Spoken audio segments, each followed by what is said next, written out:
All right guys, tell me if this sounds familiar. You just spooled up a baitcaster with some fresh, crispy new fluorocarbon, expensive new fluorocarbon, and on like your third cast, you absolutely just backlash it to hell. No matter how much you try to get down there and get it out, it is just knotted up like way deep in the spool, and it is just not coming out. I think we've all been there, even if you're a pro. Like, people backlash all the time. Before I go any further into this video, let me just first say there is no remedy for preventing backlash altogether. But I want to show you guys a simple household item that you probably have laying around, maybe in your garage or in the kitchen, that's gonna help you backlash a lot less. And when you do backlash, it'll help you get it out a lot easier. So guys, the household item that I'm talking about is none other than electric tape. That is right, a simple roll of electric tape is going to solve a ton of your problems with fluorocarbon on baitcasters and backlashes, I promise you. And I'm gonna show you exactly how here. We're gonna walk through, really what we're gonna do is we're gonna walk through my whole process for spooling up a baitcaster with fluorocarbon.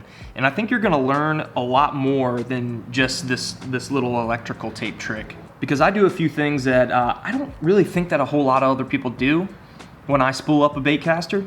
And I think it also really helps me. I think it helps me not only backlash less, but cast farther, and just makes my life easier if I need to change out line. That's another big thing. So the first thing that I do, guys, is I actually spool up my baitcasters with Braid. I've got some Braid right here on my little line spooler thing, and I put Braid backing on my baitcasters. That might seem a little strange to some of y'all. You know, you might have heard of maybe putting on mono backing, but I actually put on Braid. And as far as the size of Braid is concerned, you don't want to do something that's too thin, and you don't want to do something that's too thick. Anywhere from 30 to 50 pound Braid will make good backing. I'm going to use 40. I think that's a great middle of the road. It's just the perfect width and diameter.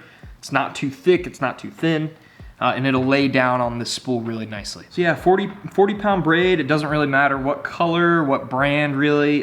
This is gonna be backing, so you're not going to be actually casting this Braid out. This Braid is not going to leave the spool. What it's really gonna do is it's gonna serve to expand the size of the spool itself. And I'll show you what I mean here in a second. I know I keep saying that, but let me just go ahead and get this on really quick, and then we'll go from there.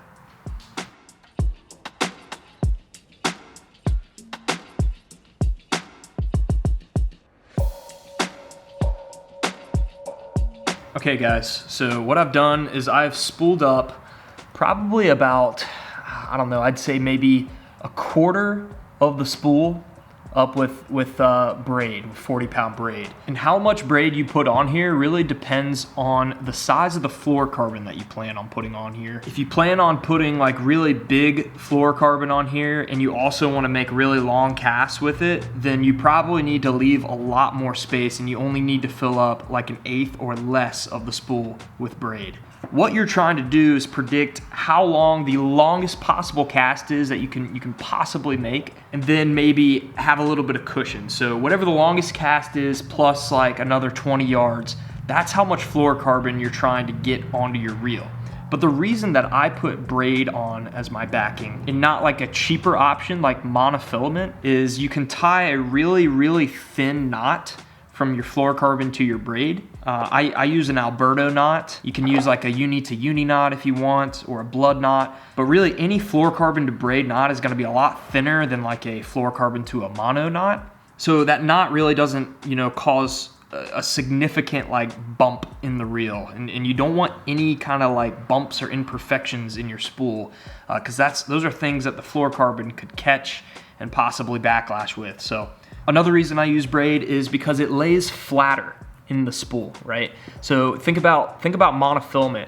Even a thin monofilament is going to be a little bit bumpier, right? Like you would be able to put, if I had mono on here, you'd be able to put your thumb in there and kind of like crackle it, right? Because that mono's like you know, getting inset into itself. Braid, you know, especially like this 40-pound, this is Suffix 832. It's really slick. You know, this much thinner, slicker 40-pound braid creates a really nice like flat surface when you spool it on there. So, and that's going to be key when we spool the fluorocarbon on, because it's going to create less grooves and bumps and ridges in the spool for the fluorocarbon to dig into. All right, so I'm gonna go ahead and attach my fluorocarbon that I'm gonna spool on here to my braid. And then the next step after that is where the electrical tape's gonna come in. So bear with me for a sec. We're gonna do another little speed lapse.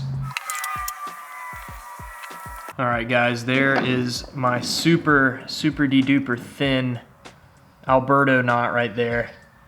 I love the Alberto knot just because it's so thin. If you don't know how to tie an Alberto knot, we don't have a video on it at the time of shooting this, but who knows, we might have it when you're seeing this, maybe like a few months or a year later. So if we do have one, I'll pop it up here in the top right-hand corner. But there's plenty of videos out there that demonstrate the Alberto knot. I think it's a great knot for attaching braid to fluorocarbon, and it's one that you should definitely know if you're a serious fisherman. Okay guys, now that we have the braid attached to the fluorocarbon, this is where the electrical tape trick comes in, and this is the whole juice right here. So what I'm gonna do is I'm going to reel in until the braid comes into the spool. Okay, so let me just show y'all here. Let me get this situated.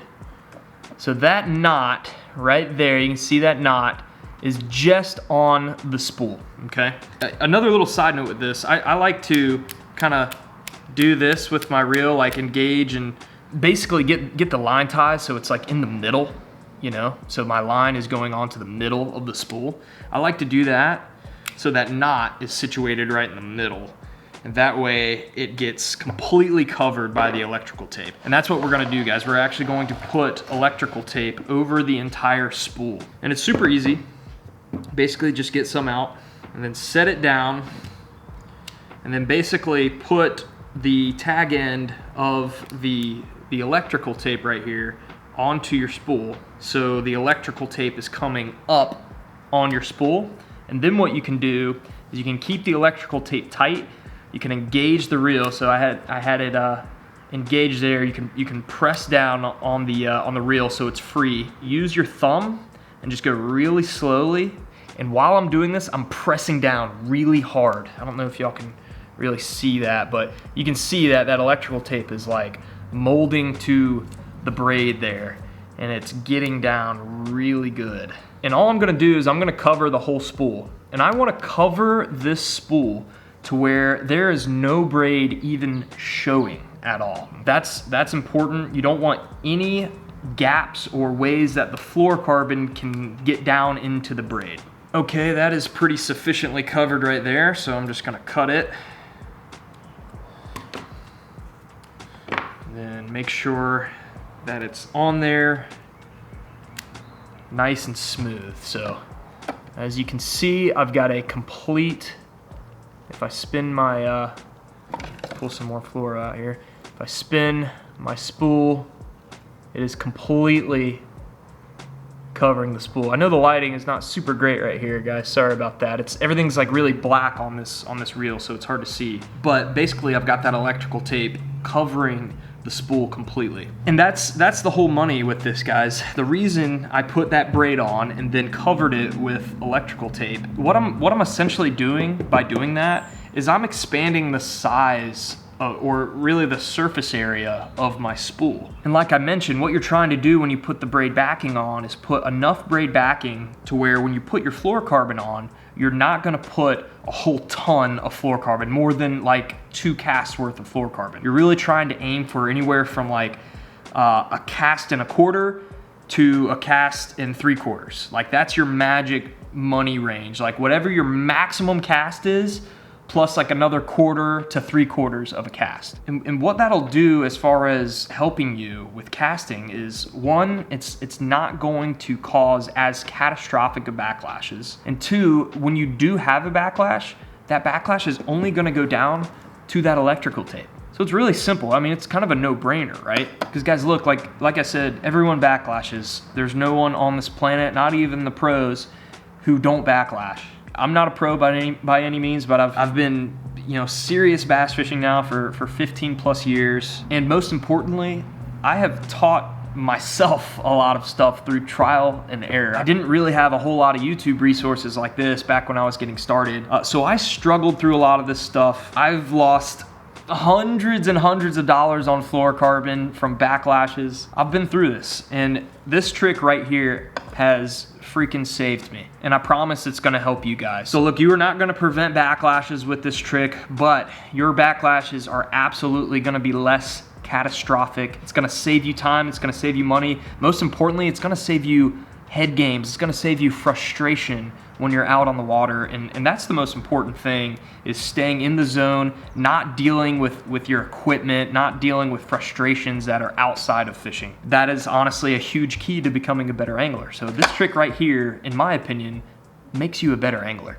Guys, by the way, this thing right here is called the Spooling Buddy. This thing is super, super helpful. I have basically like all my line on here, and I spool directly from this thing. And the reason I'm able to do that actually is because of another product.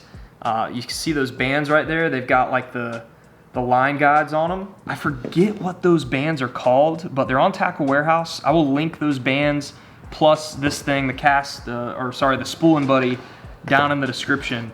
With this system, I'm able to basically just tie up and reel them on directly. These things right here, these bands, they cause resistance.